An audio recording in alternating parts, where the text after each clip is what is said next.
በዘመቻዋልኝ የተደመሰሱ ወደ ራፍሊ ወደ 7 ክፍለ ጦር አካባቢ የሚሆኑ ኃይሎች ነበሩ ደሴ አካባቢና ከደሴ ዙሪያውን ኮምቦልቻ ምናምንም ጨምሮ ከዛ በላይ ደግሞ ደብረሲና አካባቢ እዛ የነበረውን ከፍተኛ መሬት ይዞ ይሄ ሸዋሮቢትንም አካባቢ ይዞ የተቀመጠ የጠላት ኃይልም ነበር።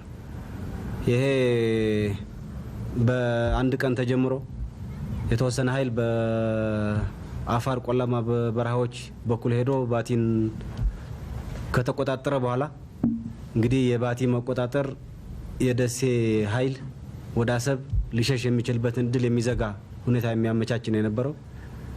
ይሄ ከተደረገ በኋላ ዋናውን ማጥቃት ከደቡብ ወሎ ከወረኢሉ በኩል በማድረግ እዛ የነበሩት 4 ክፍለ ጦሮች በ2 ቀን ውስጥ ተደመሰሱ።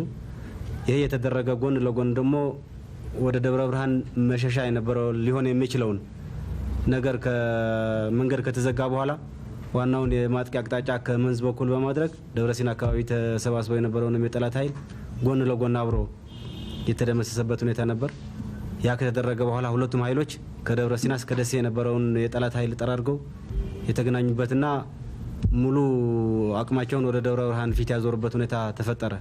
እንግዲህ በዚህ አካባቢ ዋናው የኛ መዳረሻ ነው ተብሎ ታስቦ የነበረው እና ለዚህም ፐርፐዝ ሰፋ ያለ የጠላት ኃይል ተከማችቶበት የነበረ ቦታ በዛ በ2 ቀን በተደረገው በዘመቻው አልልኝ ተደመሰሰ። ደሴ አካባቢ ግብረ ኃይል 3 ሀም ይባል ነበር።